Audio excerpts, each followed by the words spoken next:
Hello again, my third grade students at Bear Creek Elementary in Boulder, Colorado, and my new friends at Marmara University in Istanbul, Turkey. Today's story is called The Three Dolls. It's a very old Indian folktale from India. It's been told through all cultures in many different ways, but the genesis of this particular story is from India. It's usually the last story I tell in my last storytelling session at Bear Creek, where I do my third grade telling.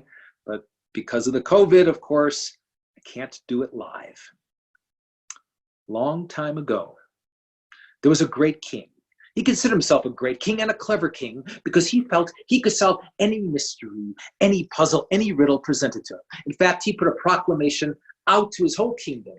Give me a riddle, give me a puzzle, and I know I shall solve it. Send me anything. In a few days, he got a box.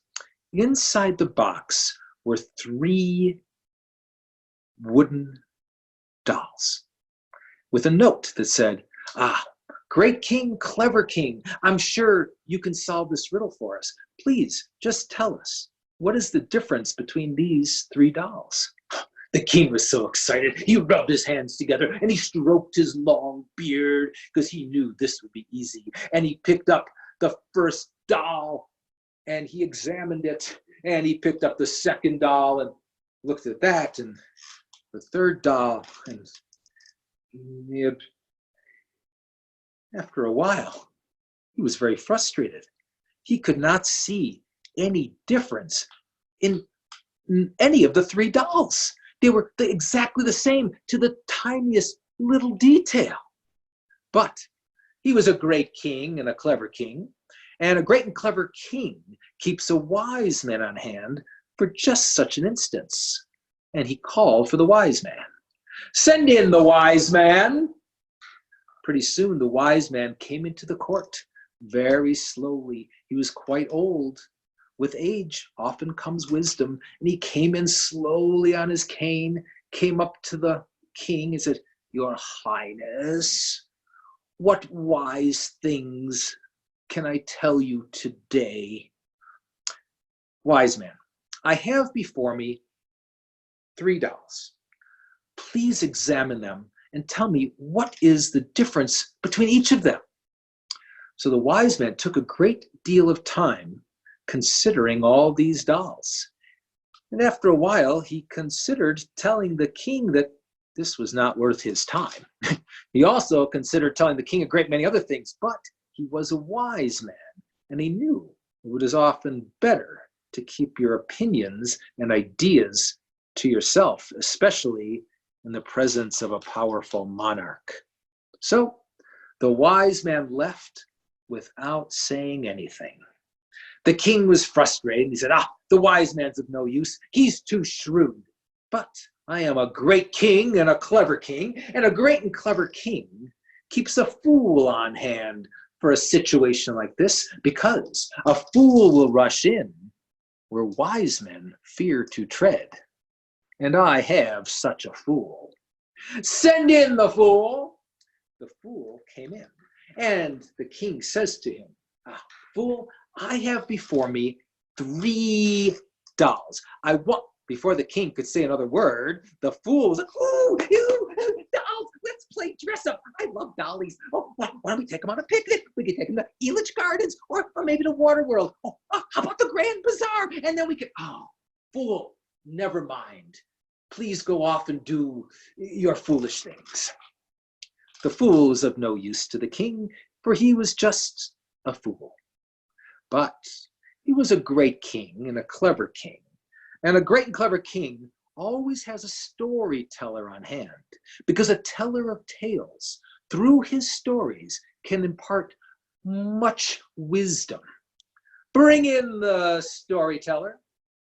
So eventually the storyteller comes in, makes a great bow to the king and says, Your Majesty, what kind of tales can I tell you today? Stories of the high seas, maybe stories of your own adventures and conquests, or of the little man who spun straw into go.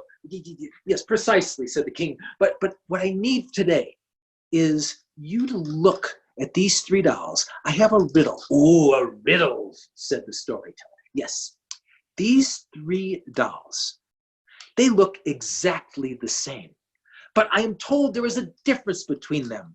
Can you tell the difference? So the storyteller picked up each doll, spent a little bit of time, and he says, so, Your Majesty, you cannot see the difference in these dolls.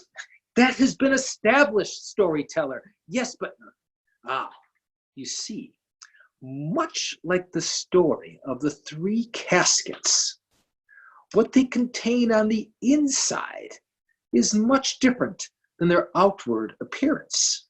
So if the difference is not on the outside, it must be within. Oh, said the king. That is amazing. So how can we tell the difference? Well, I will have to do something you may not care for, king, but if you will permit me, you'll see it's very necessary. And with that, the storyteller plucked a hair from the king's beard. Oh, how dare you, storyteller! Your Majesty, you will see it is very necessary. And the storyteller picked up the first doll. He took the hair from the king's beard and started to put it through the ear of the doll. He put it in, put it in, put it in, until the hair had completely disappeared. Ah, Your Majesty, this doll is a wise man. For what he hears, he keeps to himself. Oh, that is marvelous, said the king. That's marvelous. Oh, what about the second doll? So the storyteller picked up the second doll and again said, Your Majesty, if you will permit me. And he plucked the second hair and he put that through the ear of the doll. Went in, in, in. After it was about halfway in, it started coming out the other side. Your Majesty, this doll is a fool.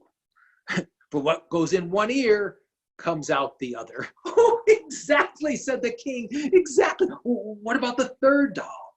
And he picked it up, and the king says, okay, pull it. So he pulled the hair, and the storyteller put the hair through the ear of the last doll. It went in, and then it started to come out through the mouth. Your Majesty, this doll is a storyteller. For what he hears, he eventually tells. You solved it. You solved it. Oh, storyteller, I am much indebted to you. That is terrific. But I noticed something. In the last doll, the hair went in straight, but when it came out the doll's mouth, it was twisted and bent. Ah, Your Majesty, you have a very good eye. You see, any good storyteller, the tale that he hears will never be told the same way twice. He will always add his own twist or curl to make it his own. As I have done for all of you today. Thank you for listening to the story of the three dolls. I hope to record more stories in the future. And again, if you have any comments or ideas for me, please put them in the comments section here on YouTube. Be well, be safe.